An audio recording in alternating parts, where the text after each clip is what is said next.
Challenging star Darshan ಮತ್ತು rocking star Yash ಅವರು ಮಂಡ್ಯದಲ್ಲಿ ಪಕ್ಷೇತರ ಅಭ್ಯರ್ಥಿಯಾದ ಸುಮಲತಾ ಅಂಬರೀಶ್ ಅವರ ಪರವಾಗಿ ಕಳೆದ 3 ದಿನಗಳಿಂದ ಭರ್ಜರಿಯಾಗಿ ಪ್ರಚಾರವನ್ನ ನಡೆಸುತ್ತಿದ್ದಾರೆ.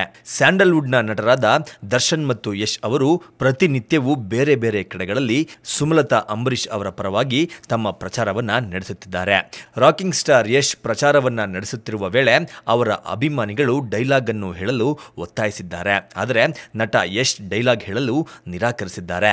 ಇಂದು ಶ್ರೀರಂಗಪಟ್ಟಣದಲ್ಲಿ ಸುಮಲತಾ ಅಂಬರೀಶ್ ಅವರ ಪರವಾಗಿ ಯಶ್ ಅವರು ಪ್ರಚಾರವನ್ನ ಮಾಡುವಾಗ ಗಂಜಾಂನಲ್ಲಿ ಅಭಿಮಾನಿಗಳು ಯಶ್ ಅವರಿಗೆ ಡೈಲಾಗ್ ಹೇಳಲು ಒತ್ತಾಯಿಸಿದ್ದಾರೆ.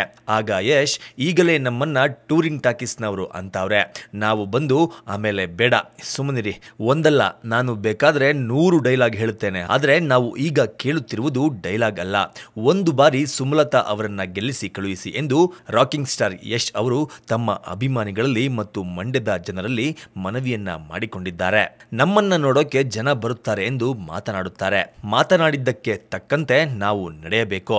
ನಾವು ನಮ್ಮ ಕೈಯಲ್ಲಿ ಆದಷ್ಟು ಜನಕ್ಕೆ ಏನು ಮಾಡಬೇಕು ಅದನ್ನ ಮಾಡಿದ್ದೇವೆ, ಅದು ಗೊತ್ತಿರುವವರಿಗೆ ಗೊತ್ತಿದೆ. ನೀವು ಸುಮಲತಾ ಅವರ ಪರವಾಗಿ ಮನಸ್ಸು ಮಾಡಿ, ಅವರಿಗೆ ಆಸೆ ಇದೆ, ಅವರು ಕೆಲಸ ಮಾಡುತ್ತಾರೆ, ನಾವು ಯಾವಾಗಲೂ ಅವರ ಹಿಂದೆ ಇದ್ದೇ ಇರುತ್ತೇವೆ, ಈಗಲೂ ಇದ್ದೇವೆ, ಮುಂದೆಯೂ ಇರುತ್ತೇವೆ ಎಂದು ರಾಕಿಂಗ್ ಸ್ಟಾರ್ ಯಶ್ ಅವರು ಪ್ರಚಾರದ ಸಂದರ್ಭದಲ್ಲಿ ಹೇಳಿದ್ದಾರೆ.